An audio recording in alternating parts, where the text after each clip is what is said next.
Hi dears, welcome to another video. എൻ്റെ മറ്റൊരു വീഡിയോയിലേക്ക് എല്ലാവർക്കും സ്വാഗതം. ഇന്നത്തെ വീഡിയോയിൽ നമ്മൾ ഡിസ്കസ് ചെയ്യാൻ പോകുന്നത് വളരെ രസകരമായ ഒരു കാര്യമാണ്. നമ്മൾ മലയാളത്തിൽ ഇങ്ങനെ പറയാറുണ്ട് അല്ലേ, അവനോട് എന്നെ ഒന്ന് വിളിക്കാൻ പറ, അവനോട് എന്നെ ഒന്ന് തിരിച്ചു വിളിക്കാൻ പറ എന്ന് പറയാറുണ്ട്. അതുപോലെ തന്നെ അവളോട് എന്നെ ഓഫീസിൽ വന്നൊന്ന് കാണാൻ പറ, അതുപോലെ തന്നെ അവനോട് ആ ഇന്റർവ്യൂ വീണ്ടും ഒന്നുകൂടെ അറ്റൻഡ് ചെയ്യാൻ പറ, അവരോട് നാളെ രാവിലെ വന്ന് കാണാൻ പറ, ഇങ്ങനെ അവരോട് അത് ചെയ്യാൻ പറ, അവനോട് ഇങ്ങനെ ചെയ്യാൻ പറ, അവളോട് ഇത് ചെയ്യാൻ പറ എന്ന് പറഞ്ഞിട്ട് നമ്മൾ ധാരാളം രീതിയിൽ മലയാളത്തിൽ പറയാറുണ്ട്. ഇത് നമ്മൾ ഇംഗ്ലീഷിൽ പറയുന്നത് എങ്ങനെയാണെന്നുള്ളതാണ് ഇന്നത്തെ വീഡിയോ നമ്മൾ ഡിസ്കസ് ചെയ്യാൻ പോകുന്നത്. അപ്പൊ സമയം കളയാതെ നമുക്ക് വീഡിയോയിലേക്ക് പോവാം.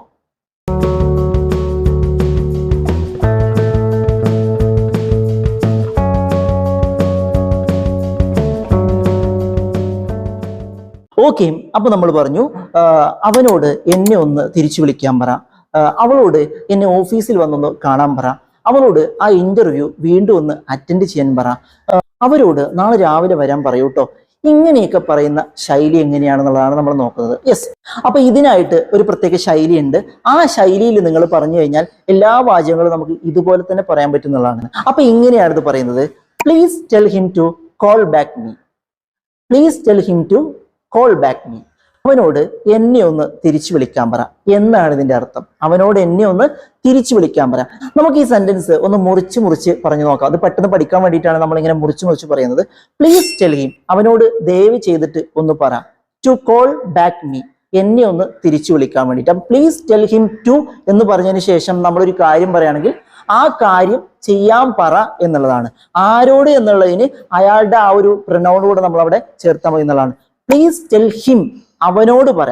പ്ലീസ് ടെൽ ഹർ, അവളോട് പറ. പ്ലീസ് ടെൽ ദം, അവരോട് പറ. പ്ലീസ് ടെൽ മീ, എന്നോട് പറ. അപ്പൊ ഇങ്ങനെയാണ് പ്ലീസ് ടെൽ എന്ന് പറഞ്ഞിട്ട് ആ ആളെ പറഞ്ഞ് മെൻഷൻ ചെയ്താൽ മതി. അപ്പൊ അയാളോട് പറ, അവനോട് പറ എന്നായി. അതിനുശേഷം ആ കാര്യം പറഞ്ഞാൽ മതി എന്നുള്ളതാണ്. Please tell him to call back me, please tell him to call back me. To എന്ന് ചേർത്തതിന് ശേഷം നമ്മൾ ആ കാര്യം പറഞ്ഞാൽ മതി എന്നുള്ളതാണ്. Please tell him to call back me, അവനോട് എന്നെ ഒന്ന് തിരിച്ചു വിളിക്കാൻ വേണ്ടി, ആ വേണ്ടി എന്ന് കിട്ടാൻ വേണ്ടിയിട്ടാണ് അവിടെ ടു ചേർക്കുന്നത്. Please tell him to call back me, അവനോട് എന്നെ ഒന്ന് തിരിച്ചു വിളിക്കാൻ പറ. ഇനി അതുപോലെ തന്നെ ഇങ്ങനെയാണ്: അവളോട് എന്നെ ഓഫീസിൽ വന്ന് കാണാൻ പറ, അവളോട് എന്നെ ഓഫീസിൽ വന്ന് കാണാൻ പറ. ആ മൊത്തം അർത്ഥം കിട്ടാൻ വേണ്ടിയിട്ട് ഇങ്ങനെ പറഞ്ഞാൽ മതി: please tell her to meet at the office, please tell her to meet at the office. അവളോട് ഓഫീസിൽ വന്ന് കാണാൻ പറ. അല്ലെ ഇങ്ങനെ പറയാണ്: please tell her to meet me at the office, അവളോട് എന്നെ ഓഫീസിൽ വന്നൊന്ന് കാണാൻ പറ. Please tell her to meet me at the office, അവളോട് എന്നെ ഓഫീസിൽ വന്നൊന്ന് കാണാൻ പറ. ഇനി അതുപോലെ തന്നെ ഇങ്ങനെ പറയാണ്: അവരോട് നാളെ വരാൻ പറ. ഇന്നിനി നടക്കില്ല, അവരോട് നാളെ വരാൻ പറ. അവരോട് പ്ലീസ് ടെൽ ദം, അവരോട് എന്ന് പറയുന്നതിന് please tell them. Please tell them to come tomorrow, please tell them to come tomorrow. അവരോട് നാളെ വരാൻ പറ, അവരോട് നാളെ വരാൻ പറ. നാളെ ഒരു കൃത്യ സമയം പറയാൻ. ഇപ്പോ please tell them to come tomorrow morning, നാളെ രാവിലെ വരാൻ പറ.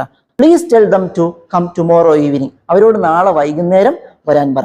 ഇങ്ങനെയും പറയാന്നുള്ളതാണ്. അതുപോലെ തന്നെ ഇങ്ങനെ പറയാണ്: അവളോട് ആ ഇന്റർവ്യൂ ഒരു തവണ കൂടെ അറ്റൻഡ് ചെയ്യാൻ പറ. നേരത്തെ കിട്ടിയില്ല എന്ന് വിചാരിച്ച് ഇനി അറ്റൻഡ് ചെയ്യാതിരിക്കണ്ട, അവളോട് ആ ഇന്റർവ്യൂ ഒരു തവണ കൂടെ അറ്റൻഡ് ചെയ്യാൻ പറ. എങ്ങനെയാ പറയാ? Please tell her. എങ്ങനെയാ പറയാ? Please tell her to attend the interview again, please tell her to attend the interview again. ഒരിക്കൽ കൂടി അവളോട് ആ ഇന്റർവ്യൂ അറ്റൻഡ് ചെയ്യാൻ ഒന്ന് പറ. Please tell her to attend the interview again. ഒരിക്കൽ കൂടി, വൺസ് അഗെയിൻ, ഒരിക്കൽ കൂടി അവളോട് ആ ഇന്റർവ്യൂ ഒന്ന് അറ്റൻഡ് ചെയ്യാൻ വേണ്ടിയിട്ട് പറ. ഒരാളോട് ഒരു കാര്യം ചെയ്യരുത് എന്ന് നിർദ്ദേശിക്കാൻ വേണ്ടിയിട്ട് നമുക്ക് വേണമെങ്കിൽ ഇങ്ങനെ പറയാം. ഇങ്ങനെ പറയാണ്: അവനോട് അതിലേക്ക് ഇടപെടരുത് എന്ന് പറ, അതിലേക്ക് അവനോട് എൻഗേജ് ചെയ്യരുത്, ഇടപെടരുത് എന്ന് പറ. അത് അവരുടെ വിഷയമാണ്, അവർ കൈകാര്യം ചെയ്തോളും. അവനോട് അതിലേക്ക് ഇടപെടരുത് എന്ന് പറ. എങ്ങനെയാ പറയാ? Please tell him to do not engage, please tell him to do not engage. അവനോട് അതിലേക്ക് ഇടപെടരുത് എന്ന് പറയാം. Please tell him to do not engage, അതിലേക്ക് ഇടപെടരുത് എന്ന് പറ. അതുപോലെ തന്നെ ഇങ്ങനെ പറയാണ്: അവനോട് പോകരുത് എന്ന് പറ, അവനോട് പോകരുത് എന്ന് ഒന്ന് പറ. എങ്ങനെയാ പറയാ? Please tell him not to go, please tell him not to go, അല്ലെങ്കിൽ please tell him to not go.